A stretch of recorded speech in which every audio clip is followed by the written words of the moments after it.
Welcome back to the Ireland Contracting Nightly Sports Call. If you need a roof, make sure you call Ireland Contracting. They're the best in the business, #1 in Pittsburgh.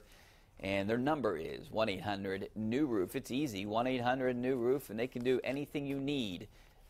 A roof, windows, sidings, gutters, anything you need, give them a call. Ireland Contracting, 1-800-NEW-ROOF. Give us a call right now, 412-575-2600 on the Bordas and Bordas hotline. I might have to apologize for my co-host tonight. He's a big Temple Owls fan, and the game is on right now, and they just got a turnover and have a chance to tie things up here. Yeah, well, they had a chance to tie things up on the last drive and didn't do it. So, Central Florida is, you know, what are they? How many games in a row have they won? A lot, and they're what? They're ranked 9th in the country. I think they won. What were they last year? What was their record? 14-0 last year. 13 or 13. 14. You know, they won their 12 games, and then they won their conference championship game and then their the bowl game. So 14-0. 14-0. So they, at the very least, they're 14, and what are they now? 6-0, I think. So they've won like 7-0. So they've won 21 games in a row at the very least, and who knows? Maybe they won a few of their last games the year before that. This would be a huge win. So I mean, if Temple's has got to keep, you know, try to stay in there and hang in there. You know, Temple is a team, and we were just saying this off the air. This is a team that Pitt should play every year. I think Temple and Pitt, that would be a good game. At least it's regional. Would you be for that on the Obviously, Pitt? I would be for yeah, that. I know, but we talk about putting together a Pitt schedule. Would Temple be one of those teams that you would add on a Pitt schedule? Here's why. I would, but here's why it would never happen.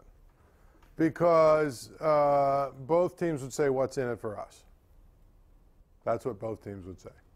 But if you do home and home, Temple would say it's really rivalry. Temple would say it's really not a place that we go to recruit. And Pitt would say, well, there's nothing for us to gain. If we lose, then, you know, we lose to Temple. And if we win, everyone says we're supposed to win. And it's a game we could actually lose. Yeah. So if we're going to play Temple, we might as well drop down and find the MAC school that we know we can win, and we don't have to go home and home. All right, so Pitt has a big game tomorrow. It's an early game Friday at Virginia. This is a must-win for the Panthers if they want to keep their Coastal Division hopes alive. How do you see this game unfolding, Paul? You know, it all comes down to the quarterback. What's his name? Bryce. What's the quarterback's name? Bryce. His name escapes me. But anyway, it all comes down to can Pitt contain him. If Pitt can contain him and keep him in the pocket and avoid allowing him to get all those big plays, those busted plays that he makes and all those other things, they have a chance to win. You know, the problem that Pitt has had under, you know, with Pat Narduzzi has just been a recurring theme.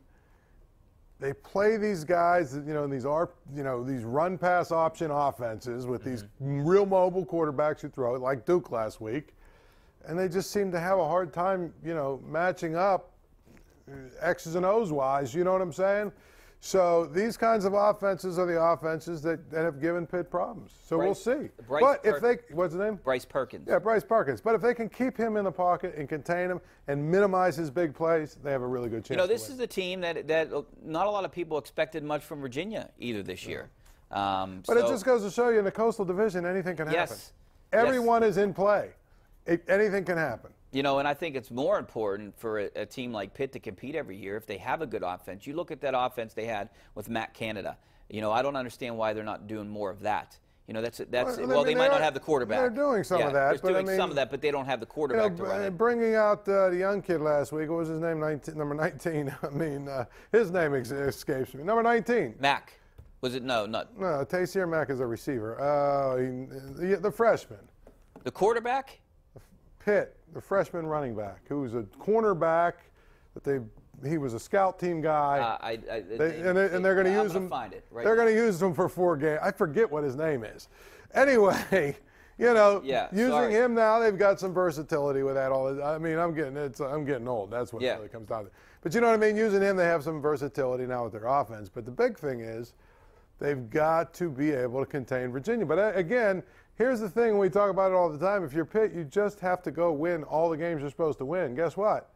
If they had beaten North Carolina, you know, the worst team in the ACC. Yeah, they would be in first place. You know, they would be in first place, but not just that. If they won this week and next week, they basically would have already won the Coastal, you know. Carter. And if they had beaten North Carolina, they'd be playing tomorrow night for bowl eligibility. You're right about that, yeah. And they could win all these games, and they could lose all these games coming up. The Panthers can. Let's go back out to the phone lines, and we got Billy out in East Pittsburgh. What's up, Billy? Yeah. All I want to say is shout out to Mr. Crosby09 on YouTube. Okay, let's go back out to the phone lines, and we're going to switch subjects and go out to Jake in Shaler. What's up? Hey, guys. Thanks for taking my call. Jack, sorry.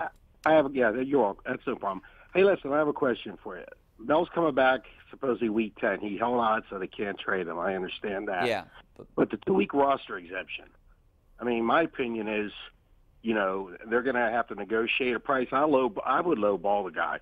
Say, why would you pay that man that kind of money when he's out of shape? I know everybody's calling in and talking about this.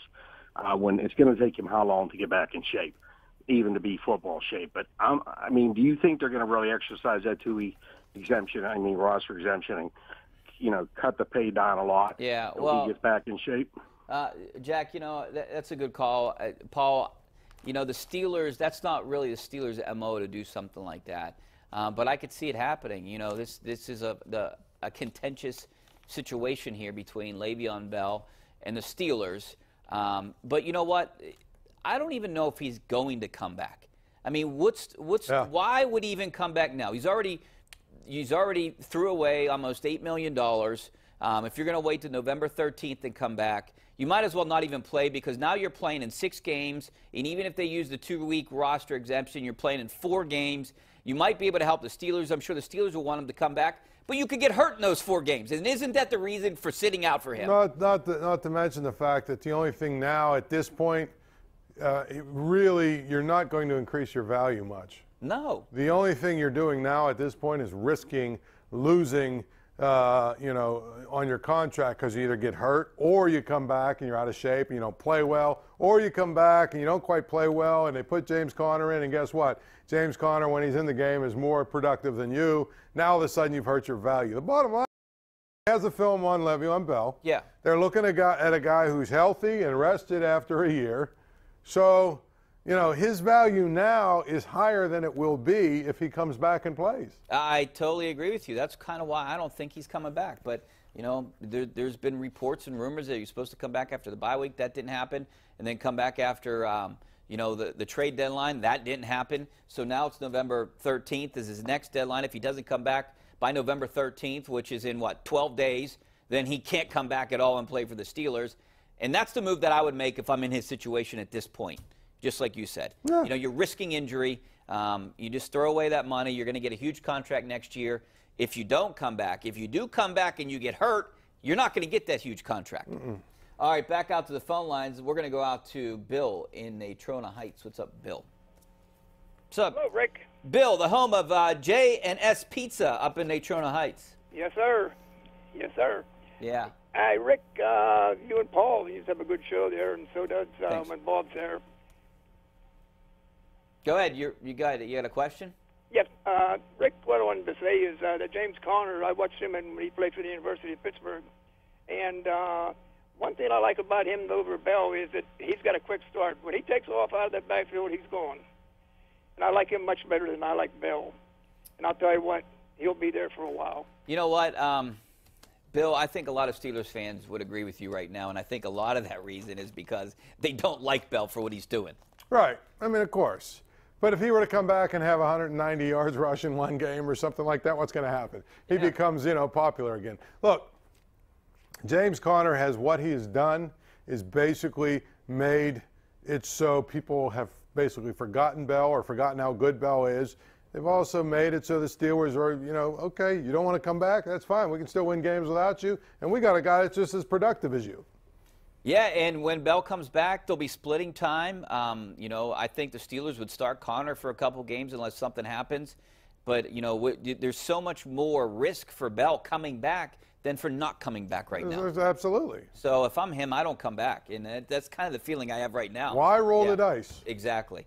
You're rolling the dice on $50 million, essentially. All right, we got to take a break. Back with more of your phone calls, some of your tweets coming up next. Stay right there.